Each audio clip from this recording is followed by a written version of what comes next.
what do we think about in Advent? Often we think about the themes of hope and joy, peace and love, the themes that are around our Advent wreath. But it wasn't always the case. The traditional themes of Advent were more somber than that. It was a penitential season. It was a time to reflect on things like sin, death, judgment, and heaven and hell.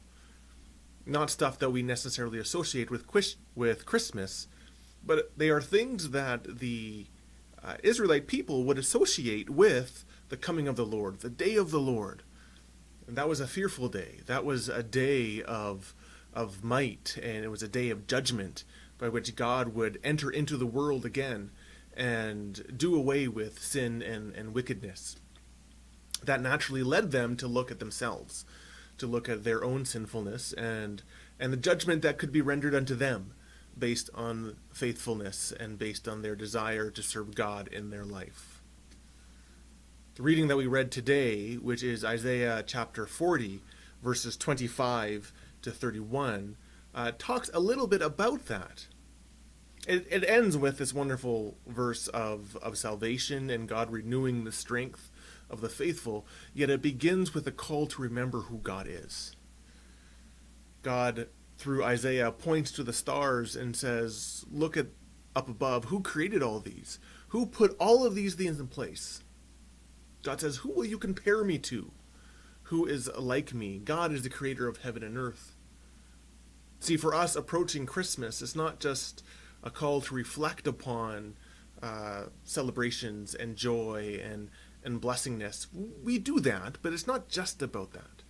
We are called also to reflect upon who God is. God is the creator. The stars in Babylonian myth and ancient religiosity were seen as gods. They were seen as gods that governed the movement of the earth. As the stars moved in the heavens, so too the earth moved below. It's very poignant. It's very powerful that God, through Isaiah, says, look at these stars. Look at everything else that you have called gods in your life. Who created these? I have put them in place.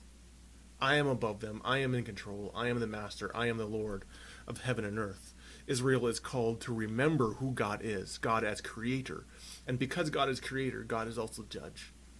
God is also the one who will hold the entire earth into account, and we are involved in that. So for Israel, yearning for the day of the Lord, yearning for the Messiah to come back, there was a little bit of somberness there, because acknowledging that day also meant acknowledging their call to live faithfully, and possibly the process by which their own sin would be dealt with on that great day of the Lord. You know, as we go towards Christmas, let's us think about that as well. Let's think about hope and joy and love and peace that comes through Christ child. Let's look back at the manger and the blessing there. But let's also look ahead to the day when Christ returns. Let's look ahead to the acknowledgement of who God is within this world as creator and as Lord and as ruler. And let's understand where we fall in the midst of that as faithful subjects, of those who are called to live faithfully within this world, and who will receive the words of Jesus in terms of how we recognize his presence and his lordship in our life. Those were the traditional themes of Advent. I think we would do well to reflect on them just a little bit as we progress more towards the manger.